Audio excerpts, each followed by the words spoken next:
Welcome to another episode of Live with Laura. I'm your host, Laura Hediger. If you have spent any time in St. Louis, especially during the summer, you've heard the jingle, "Meet me at the Muny and Forest Park." And now you're thinking, oh my gosh, Laura, please never sing that again because you're not a singer. So true. I'm not a performer. But that jingle always brings a smile to your face. And for more than 100 years, the Muny has been bringing so many smiles and so much happiness to generations of St. Louisans. And right now, as we sit in real time, rehearsals are going on for the kickoff of the 108th season with an epic lineup. Taking the stage first, Hairspray. Also, Shrek will be there this season, and the quintessential Meet Me in St. Louis. It is going to be a wonderful season. And someone who knows that all too well is the man in charge of the entire Muny, the president and the CEO, Kofi Coleman. Kofi, it is good to see you. Good to see you. I'm also not a singer, if it makes you feel better. That is so interesting to me. Two non-singers sitting here. But you are, oh my gosh, you have the Muny in your blood now. Yeah, it's the only thing in my blood. I mean, I've been there my whole adult life and some of my youth life. Never as a performer, just always on the front of house or business side. But it's been a dream to call this a career. A lifelong St. Louisan. Yeah. What is your very first memory of the Muny? First memory, I think I was 8 or 9. So I have two older sisters. One of my sisters, you could call into like radio stations over and over to get tickets, and my sister would do that on the house phone in the summer, and she got tickets to Wizard of Oz, but it was a pair of tickets, and so my two sisters were sitting in the seats, and then my mom and I were sitting in the free seats, and I was probably 8 or 9 years old, and I remember the show a little bit, but I also just remember it was probably the biggest place I'd been. You know, as a kid, it's the biggest crowd I'd been in, and I just kept thinking of all the people. And we still have those giant fans, but there were different fans, and I kept watching those spinning. So I have all these like weird memories of getting a snow cone from the top of it, from the concession stand in the back. But that was the first time I'd been there. I'd heard of it, but we were in Forest Park a lot, but I'd never been until then, and it stuck with me. Did you go to any more shows that summer or the next summer or the next few summers? No, honestly. So I was there. That was 8 or 9, and the next time I was there, my sister is 3 years older than me. So my older sister started working there before I did. So she was an usher. So then I would go every so often. So then I was probably 12, 13 years old, went to a couple of shows, or saw half of the show while she was working. And then when I was 16, I started working there. And then I've seen every show since then. And that is so amazing, St. Louis. 1998, you start as an usher. Yes. Now, as we sit here in 2026, you are the president and the CEO. You have been for 4 years now. What advice do you have for people who start something at a young age and then wonder where that's going to take them? Wow, that's a great question. 16-year-old me had no idea. I knew that I loved what I was doing and I enjoyed it. I think the advice I'd give is, if you enjoy doing something, you don't have to overthink about like, what's the pathway, or how am I going to get to the top of it? This was a natural progression for me. I was an usher for a while. I went to college in Atlanta, so I didn't even stay here. I would come home in the summers because it was a job. It was secure. It was, my family was here. After college, I fully planned to go to law school. I took the LSAT. I was going. And then I took a gap year between undergrad and college, and the Muny needed some full-time help. So I was like, I can do this for a year. But I got there, and again, it was something I loved, and you realize that you feel different when you're there doing that thing than when you're doing other things. So I really just followed what felt natural. I took the opportunities that presented themselves. I've had a number of different jobs in between usher and this one. I did a couple other things there at the Muny, but the greatest advice I could give is just, if it brings you joy, if it brings you peace, if you enjoy it, then there is a pathway forward to it. We spend so much time in our lives at our jobs working. If that can't be something that you love doing, something you enjoy doing, then that's too much of a percentage of your life to not be in a happy place. Every job will have its challenges. Every job there'll be days you're like, yeah, I'm not trying to do this. But overall, when the net total is happiness, joy, whatever positive attribute you want to give, then stick with it. The path may not be clear. 16, 18, 25, 28-year-old me would have never seen this. So we just kind of stuck with it and went with it. What are some of the joys the Muny still brings you today? Oh gosh, so we have opening night, right, in a few days. It's coming up. There are a few things more exciting than like you open the gates and people come back. And I'm right there in the front corner. I have the opportunity to greet people and how excited they are to be back, to reconnect with the people they sit next to that maybe they haven't seen for the past 9 months. When you realize that that's the thing that we get to create that environment. We get to be a place where people come back together. I think they leave some of their problems at home. They leave them in the parking lot and they just come in and see a show. That's a joy to me. The team that I get to work with, we have this amazing staff. I joke that we're like a cult. Like, we just love this thing. Many of us have been there. This is season 28 for me. Our operations director, Sean, is in 30-plus years. He was my house manager when I started. So we say it's in my blood. It's in everybody's blood there. And getting to do something like this with people that you really love and cherish those relationships. We've got people now, they've been there 2 or 3 years. They're new, but they've come to love this as well.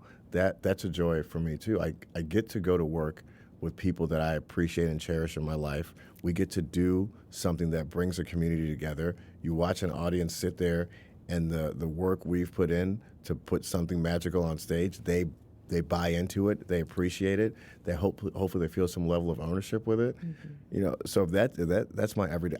My office is in Forest Park. I can take a walk, and so what do I have to be unhappy about? What do I have to not appreciate? Mm-hmm. So I guess the short answer is the people. The joy is the people, right? Mm-hmm. We get to connect with people every day, and that's a gift.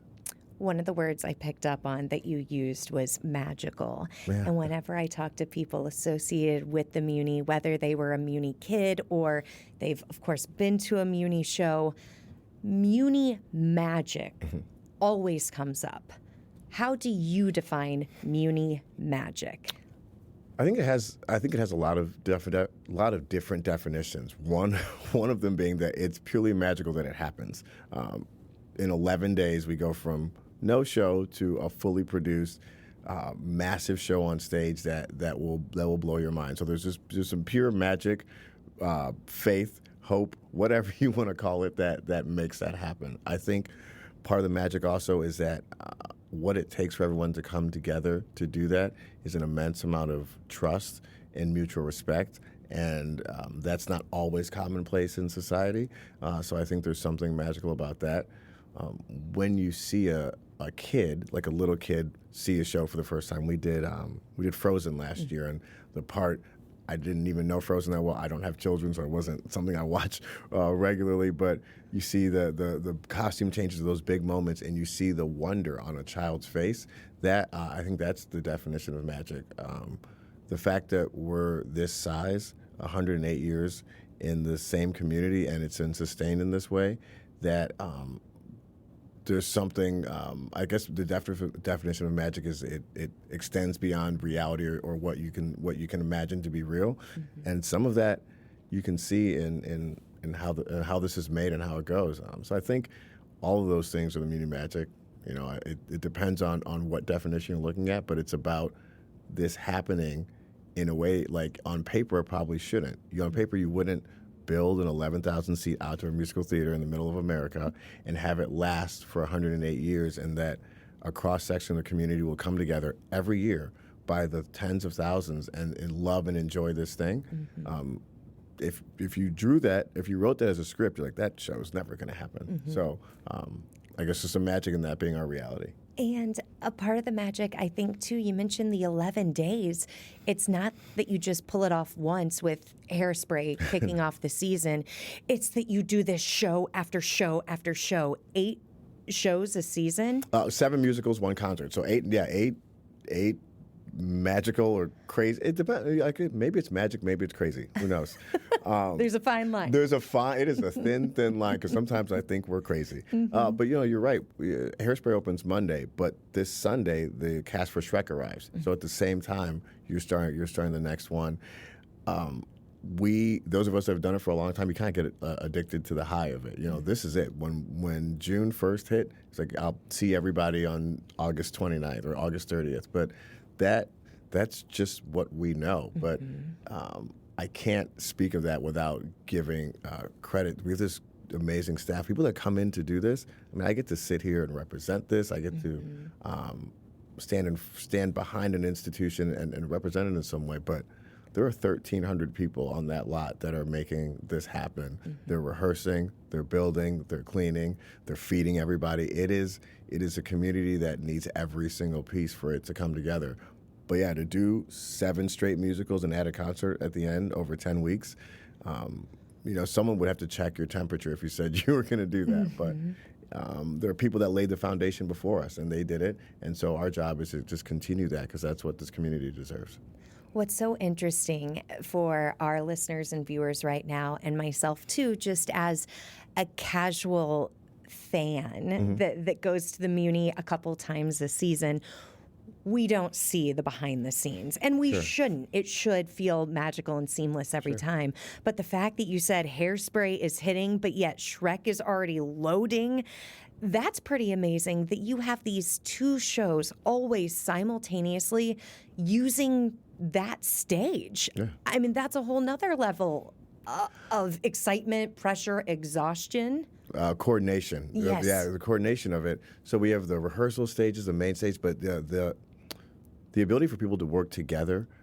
I've seen no better example of people, maybe other than like a Chick-fil-A drive-through. It's a machine there. Yes. But other than those are probably the 2 places that the ability to do something like that together and not step on each other, not run into each other, give each show and give each person grace and space to do their work is that's a hallmark of, I think, who we are. Sometimes I wish the community or people had a little bit more behind the scenes, because I think we can all appreciate what happens on the stage. It's beautiful. It's magical. It's magnificent. Sometimes it's hilarious. Sometimes it's deeply moving. It depends on what the show is. But to see the effort, blood, sweat, and tears that go into it from behind the scenes, I think would give even a deeper appreciation. I have so much respect for the team that I have, because they will go to bed there and wake up there to make sure that the show happens and the show rolls as it should. But it does take an immense amount of coordination and community and mutual respect to accomplish it. But everyone's goal is the same thing. They want that audience to have a great time. We have performers that come in from all over the world, and they all say the same thing. The connection that they feel with the audience and the community is unlike any other place. So St. Louis, this community owes itself a pat on the back. We just do the job. You all have made this happen. We go to work every day. If no one comes and sits in the audience, there's no point. If people don't love it, they don't donate, they don't buy tickets, they don't bring their neighbors. The number of people that have visitors in town and bring them to a show, like, you have to see this. You got to go to a Muny show, a Cardinals game, and a soccer game, and eat in the Loop and go to the Hill. Like, there's that list of things you do when you're in town, and to be on that list is sorry, gotta get some Ted Drews. Of course. Yep, obviously. Emails, pizza, the list keeps going. But to be on that list is something that we don't take for granted. And so that's our responsibility, is to fulfill our half of that deal. When they come out, it better be magnificent. So it better be excellent, and that's the standard. There's another list that the Muny is on, and it just happened last year. The Muny in Forest Park is a Tony honoree. Yeah. Please take me back to just a year ago when you walked out on that Tony stage to accept this fantastic honor and award. Wow. Yeah, that was just a year ago. There's a list of moments. First, it's just terrifying. It just is. Right? Because speaking on live television, it's not the thing that I do. I prefer to stand and wave in the corner. So I remember they put this little short video before. It's like not a tribute. It's a video just kind of honoring the place. It's really well produced. And I'm watching this in the wing. Our artistic director was with me, Mike Isaacson. We're watching it, and and it's just humbling, right? Because for the first time, you're seeing how other people view and regard the place that you know, love, and work. But then you can tell when the video's ending. I'm like, okay, in a few seconds, they're going to make me go out there. Someone's going to say my name, and there's like no option but to go. But the first step out there, you're also just greeted with so much love. And the New York theater community, the people sitting in the audience for the Tonys, they know what the Muny is. They know who we are as an institution, and you can forget that. But the applause, the genuine happiness you can see. You're close enough to see the first few rows, and people are like genuinely happy for us. So then you get up there, and it makes giving that speech or those remarks so much easier because it feels like a celebration. If I had one wish, I wish everybody that worked at the Muny could have been there. I wish we all could have been on that stage because it's everyone's recognition. It's the people that have done my job before me, the people that have worked there before all of us. We didn't win this because of 1 year, one body of work. We were awarded this because of 108 years of what we think is excellence and success. If you read the quotes that the people that awarded it gave, it was about our relationship with the community. Our investment in our education initiatives. It's all those pieces that make us award-winning or recognizable or appreciated, and we do all of that because that's what our community needs. So it was a neat time carrying the trophy's heavier than you think. They don't hand you one in the walkthrough sound check. So the first time they hand you one, you're holding it, and now you're on TV. It's like, well, my hand's already shaking because I'm a little nervous, but I know my friends are watching this, so it could be no shake.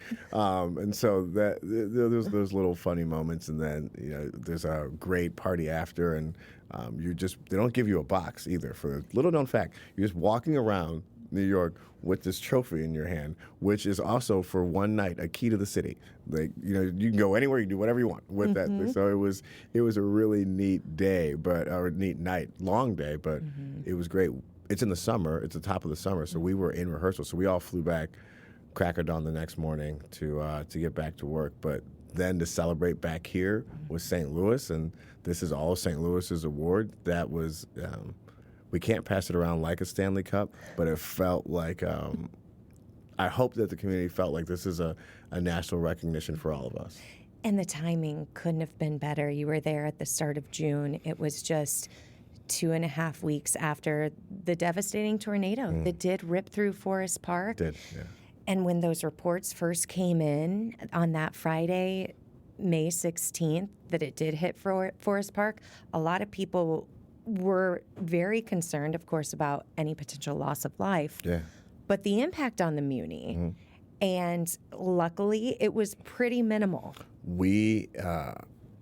I don't know how that became. I don't know how that became the fact. We had such minimal damage, but it was on two opposite sides of the theater. So how the theater itself was spared, I'll never understand. I was in Florida. I wasn't here, so I was in Florida for a wedding, and my phone kept ringing, but it was the staff telling me we're okay. I didn't know what happened, so people were telling me we're okay. So I was like, yeah, what happened? So then I realized to turn on the news, and it was a wedding for people from St. Louis. There was a bunch of us in Florida that were from St. Louis, so now we're all together. People that had businesses in the area as well. So I remember I was down there. The wedding wasn't until Sunday. I was already down there, so I flew back and forth on Saturdays. I wanted to check on my parents are here. I wanted to. I live in the Central West End, so I check on my own house, that kind of thing. But flying back and understanding that first day, just trying to get from the airport to the Central West End, driving through that park. I'm in the park every day. Obviously, you still see the effects of it. One of the most jarring things is when you stand at the top of the hill from the Muny, how far you can see now because there are no trees. It is jarring, but all of that, no matter how spared we were, the loss of trees and all of that, people's lives were destroyed. When you drive a block or two north, right, and it's still, some of it's still the same. What we need to continue doing as a community to rebuild is still significant, and the efforts are being done. This is not a commentary on that at all, but it's just to say that the extent of devastation is greater than I think you can see on TV until you drive through it or you're in it. And it's in such a short blink of an eye, the amount of destruction that's happened is mind-blowing. But to your point, I don't know. It's like it's hopped right over us. I mean, so we hope that things like the Tony, we hope that things like Open the Season were just a moment of a little bit of a bright spot for a community. You don't forget or just push everything aside, but you say, like, let's sit together for a minute and just breathe. Yes. But yeah, that was a tough time in the city. And the Muny just gave people a chance to smile. I hope so. Yeah, that's no matter what disaster or what moment in life, I hope that when people come out, that's what it is. It's just a moment to breathe. And it definitely is going to be this upcoming Monday, the kickoff to the 108th season. Hairspray, one of my favorite musicals. As we sit across from the head of the Muny, the CEO and the president himself, Kofi Coleman. I encourage you, as we take our first commercial break, to share this with anyone who loves musical theater, who loves a story of working their way up. He started as an usher in 1998 and is now leading this amazing St. Louis treasure. We're going to take a short break. When we come back, we're going to find out more about the Muny Magic and what you can expect this upcoming season. We'll be right back.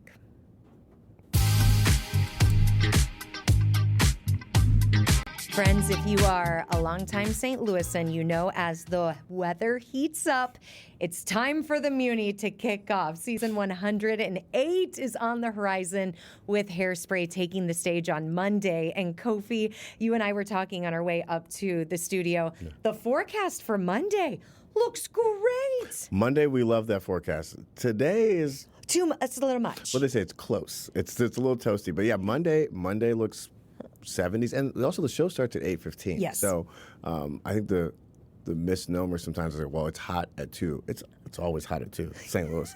It's never not hot at 2. But 8:15, it's cooler. We have the fans going. The sun is setting. So I wish that every weather forecast gave like the 5 p.m. and then the 8:15. And then the Muny forecast. The Muny feels like on the great days, but yeah. Oh, that's good. So we're looking forward to it. You know, I know some meteorologists. We can make that happen. Yeah, if on the way down, I'm happy to stop whatever floor they're on. We can have a chat. You got it. Steve Templeton, Kent Earhart, Matt Chambers. Kofi's coming for you. I'm going to find you guys. Kofi Coleman, the president and the CEO of the Muny.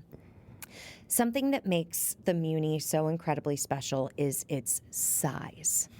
11,000 seats. It's not small. Yep. No. I'm from a town of 5,000. Oh, wow. Yes. We can have your whole town in half the theater. Yeah, you guys come twice. Over. Okay. Yes. All right, great. But what makes it even more special to me is the fact that the Muny makes theater accessible to everyone by including 1,500 free seats every single night. Why do you continue to do that? Accessibility, I think, is probably one of the most important parts of who we are. If we are not remaining open to everyone, then it becomes this thing that's exclusive for some people, and that just doesn't make sense. That's not what the foundation of this place was. We've had free seats since the first day. I wasn't there. We had free seats since day one, and so I think that's something we talked about earlier. That's how if not for the free seats, I would have never had a first experience there. And that is true for me. It's true for people that sit all the way down in front in the box seats. It's true for a lot of people. So the free seats you have to make sure that when you say that you're doing something, we're the Municipal Theater Association of St. Louis. So if we say that we represent all of St. Louis, we welcome all of St. Louis, and we have to remove every barrier possible to access. And the financial barrier is honestly often the easiest one to really remove.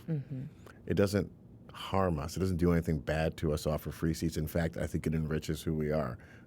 So we'll always have those because people deserve the opportunity to experience something that represents their town, no matter what their bank account says. And I think that there are even people that it's not necessarily a financial question. It's just to say, okay, I saw this show yesterday.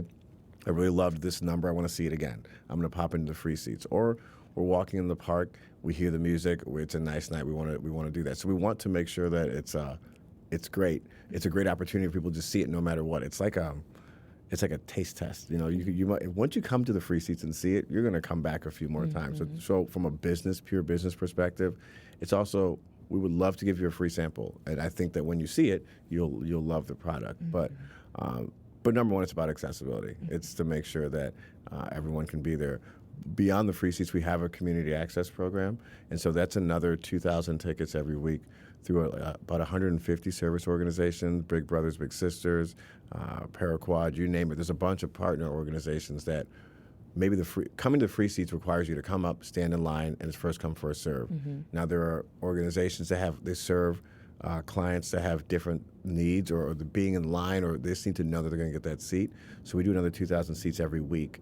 So if you do the math, we're going to have over 100,000 people that will see the show for free over the summer, and that I love that part, because it doesn't matter who you are. You're gonna be able to experience something that is, I hope, meaningful, and it's our job to make representative. And you never know where that opportunity or that experience, what it is going to lead to, what doors or thoughts. Yeah. I watched the show in free seats and became president of the place one day, so who knows? But it's, we had a longtime actor who passed away just about a year ago, Ken Page from St. Louis. Yes. He was the voice of the Muny. We claimed Ken as our own, but Ken was a global legend in this field, right? But Ken's first show, he told this story all the time. First time he ever saw a musical was in the free seats at the Muny. As a St. Louis kid, he went on to have a world-renowned career. But to your point about pathways or where it opens up, you never know. I think we're two examples. His success came on stage. This became a career for me, and there are countless thousands others somewhere in between. So the free seats are one of the best parts, I think, one of the best parts of the meeting. When other people come here, actors come here, we try to explain it. So they're like, free? Like how much? I'm like, no, like for real. It's just like there's zero money involved. So it's not a common concept anymore. So we're happy to be able to do it. I'm so glad you mentioned Ken Page, because the Fox does the Ken Page Awards. Yeah. And the two kids who won in St. Louis for that are going to be performing, I believe, in South Pacific, the third show on this year's season. Yeah. The St. Louis art scene is so very connected, isn't it? It is, and that's such a great point. So we partner. So it's the Muny, the Fox, and the Fox Charitable Foundation together we partner together. I think we started this 10 years ago to do this high school theater awards. So I got to be one of the people on stage to open the event just with my colleagues from the Fox and the Charitable Foundation. And that's, when you talk about connection, the arts community, there are more and more of these programs that we're all working together. We're combining resources to make sure that, we're not doing redundant things, but also to show that there's a fabric or a network that especially young people can benefit from us actually cooperating and working together. So that the Ken Page Awards is, I think, that particular event is a great example of institutions working together to create something that supports the next generation. You're absolutely right. Both of those winners are actually Muny. They were Muny kids. They're Muny teens now, and so they will be representing St. Louis on the national level in the Jimmy Awards after. I think the Jimmys are probably before the shows that they're in with us, but we've seen them grow up. A lot of those teens that were presenting on stage, we call them our kids. They obviously participate in other community organizations, but they're Muny kids or teens. They're on campus now. I just saw some of them now, so it was a proud moment to see both of those winners. And I would say in the exact same breath, it's just great to see all of those high school kids. I was in the wings during the opening number because we were next on stage, and it felt like 10,000. It wasn't really 10,000. I think it was like maybe 200. But all these kids that came together to do that opening number from different schools, different both sides of the river, all of that. So we talk about theater or any kind of performing arts being a connecting point for the audience, that you come together as people, but we can't lose sight of the fact that it is for young people too. They come together there to perform. The theater community in each school is relatively small, but that network on a citywide level is pretty neat to see them when they come together, and to sit there and watch them and listen to them support each other. is hopeful for those next generations. A lot of the people listening and watching right now are parents. Yeah. What would you say to parents to encourage their children to try out performing arts? It doesn't matter if you think your child wants to go into performing arts or not. We have so many of our kids and teens that go through our programs that never end up being performers as adults, but they are doctors, lawyers, teachers, whatever it is. Performing in a show or doing something like Muny Kids or Muny Teens, you have to be able to work as a team. It is hard work. It's dedication. There's structure. Your ability to communicate comfortably, to be in environments that are the kids and teens are in shows with professional adults. They're in the same platform rehearsing with our Broadway directors, with Richard Kind, with all these people that are going to be in Hairspray. So learning at a young age to function in a professional setting on the highest level, I think is I was never a Muny Kid or teen. I lack the talent to be either. However, had I been able to do that, I think it helps with things like, just communication, self-confidence, all of those things. So I think to parents, if you have a kid that has that talent and wants to try it, let them have that opportunity, because what it could yield later in life could have nothing to do with performance. Now, in the same breath, I'd also say we see some remarkably talented kids that they're going to be a star. And then we see them now coming back. The program's been going on long enough. We have kids and teens that are now adult leads. We see them across the board. It happens in every season. So if you have a super talented kid, send them to us. Because this is a place where they can hone that skill. They can really grow that craft in a professional setting, but still with the protection of being a child. And it's so special too at a time where funding for a lot of the arts programs are being cut, especially in public schools. Yep. The fact that the Muny offers these programs that could be all summer, where a child could fully immerse themselves in. And they don't cost anything for the kids. That I didn't even know. Yeah. Almost all of our programs, we have one summer intensive where kids come in on a national level, and there's a small cost there. They're here they're housing them, feeding, but it doesn't cost anything to be a Muny Kid or teen. We have workshops in the fall that are, I think, they're like $10 or something. So this is access. The accessibility we talked about for the theater is the exact same thing for education. I think 90% of our programs have no cost. We don't believe that you have to have. Being talented is not synonymous with having means, and I think that's a barrier that we all have to keep as a business or as an industry. We have to keep looking at when we say, if we're only taking kids who have had all this formal training, what is it? There's a cost to that. There's an expense. But if you take the time to do workshops in other schools or other communities, or you make your workshops, not necessarily your auditions, but your workshops financially accessible, you start to identify young people who have that pure raw talent. Maybe they can't afford to go to a dance studio 3 times a week. So then we try to identify them and set them up in situations where they can really have some professional training. So it's the neatest part. Those kids, I really love those kids. They're also just like pure unbridled happiness. They do their show a few times a week before the show on the side stage. It's a great thing to see. And they put their whole hearts into it. And they grow up with us. They start as a kid at 8.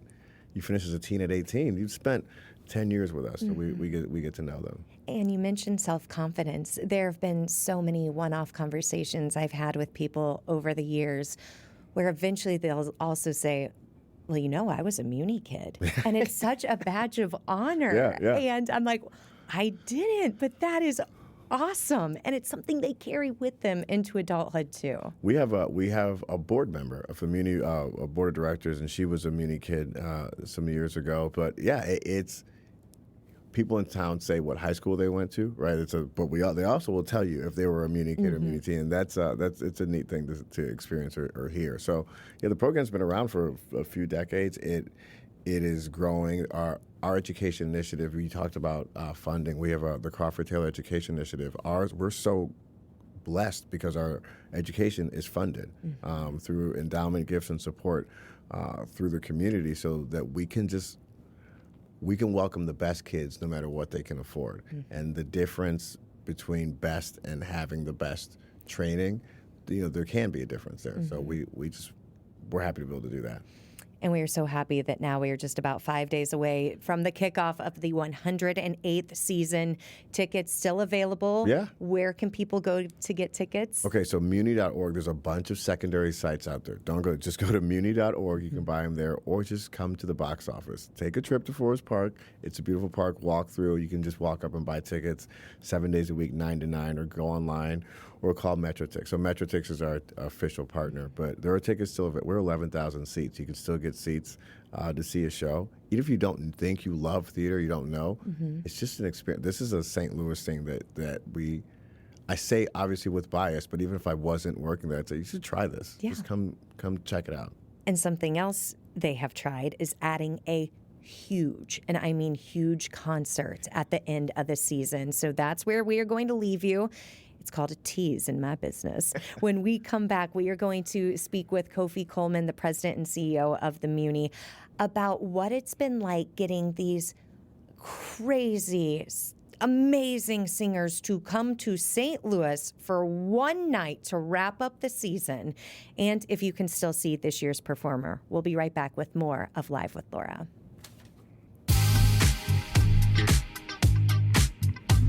Now that it is officially summer in St. Louis, I knew we had to spend at least one episode talking about the Muny, a true St. Louis institution that has brought smiles and happiness to generations of St. Louisans. And one of the people it's brought so many smiles and happiness and a full career to is Kofi Coleman. If you are just joining us in real time, the president and the CEO of the Muny, who worked his way up from being an usher. How many job titles have you held at the Muny? Okay, so I was an usher and a wheelchair pusher. Those are kind of the same. House manager. I was in accounting, communications, marketing, managing director, and president. So it's eight. Yeah, it's been a journey. I mean, they've all been different. I've loved each one for a different reason. But yeah, it's been a time. I remember the wheelchair pusher days. Those are probably the most fun. You're just in great shape because you're pushing a wheelchair up and down the hill, but you get to know those people. When you're taking a person from the parking lot up the hill to their seat and back, you just get to form these relationships with people that usually the generational divide between a 17-year-old wheelchair pusher and the person you're taking in is significant. So I met a lot of stand-in grandparents in those days. And it goes back to accessibility too. Yeah. I loved that job. 43-year-old me has no chance of doing that.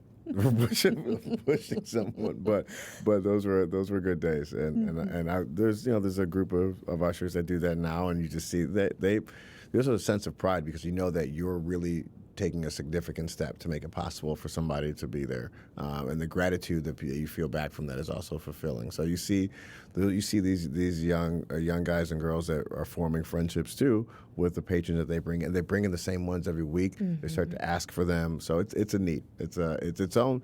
There are all these little micro relationships and micro moments that happen there that have nothing to even do with what's happening on stage, but has everything to do with what's happening in that institution. Those, I think, all those little things make it special. It does. I most recently went to the Muny to see Waitress, and I remember the beautiful story that I did not know anything about it, and it made me want pies for like the next 15 months. But I remember all the people we sat next to and the side conversations we had before the show, because, of course, you want to get there kind of early. Yeah. And then the intermission. It's all those extras that go along with it. It makes you feel like you're just, not like you are in a community. And I think it's a nice reminder of that. I love nothing more than, I'm standing out there, I can hear the people that sit behind us as they're talking before the show starts. And you just hear them talking to each other about nothing at all, or their own lives.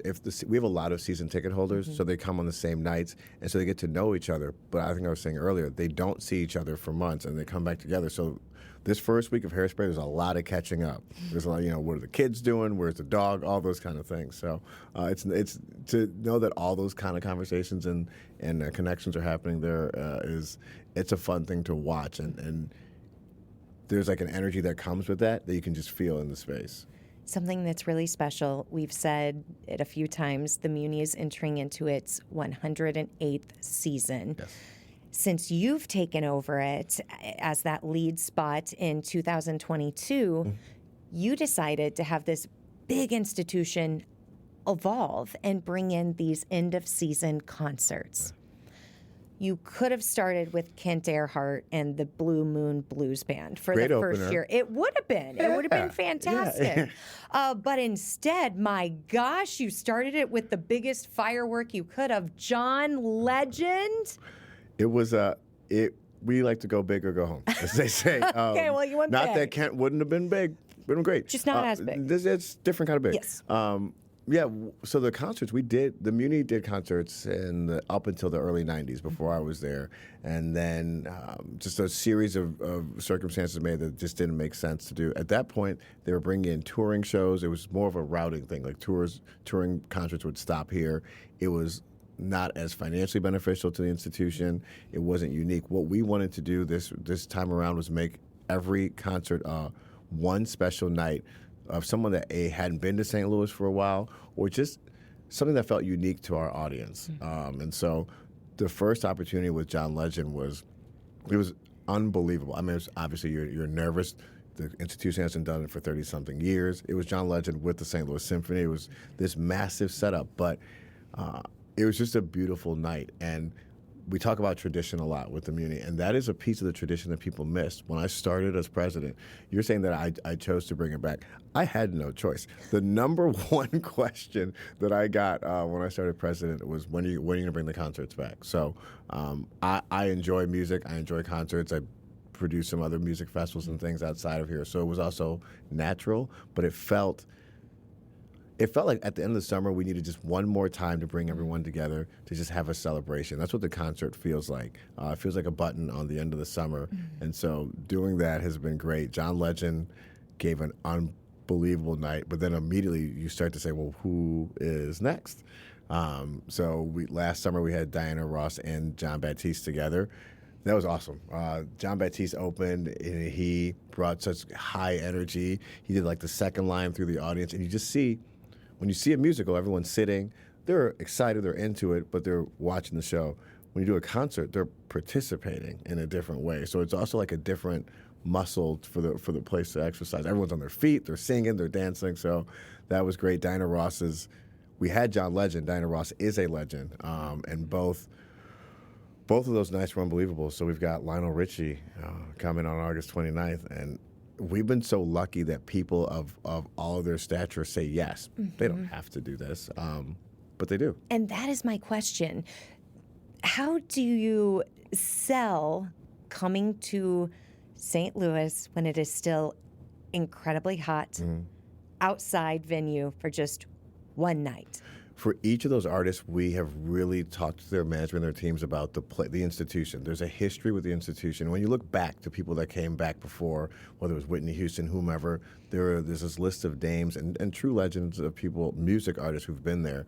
When we send them this little one-sheeter of like the history of the Muny relationship with the community, who we are, what our mission is, and I'd like to think that helps move the needle, because none of them are routed to be through St. Louis. They don't have to do this.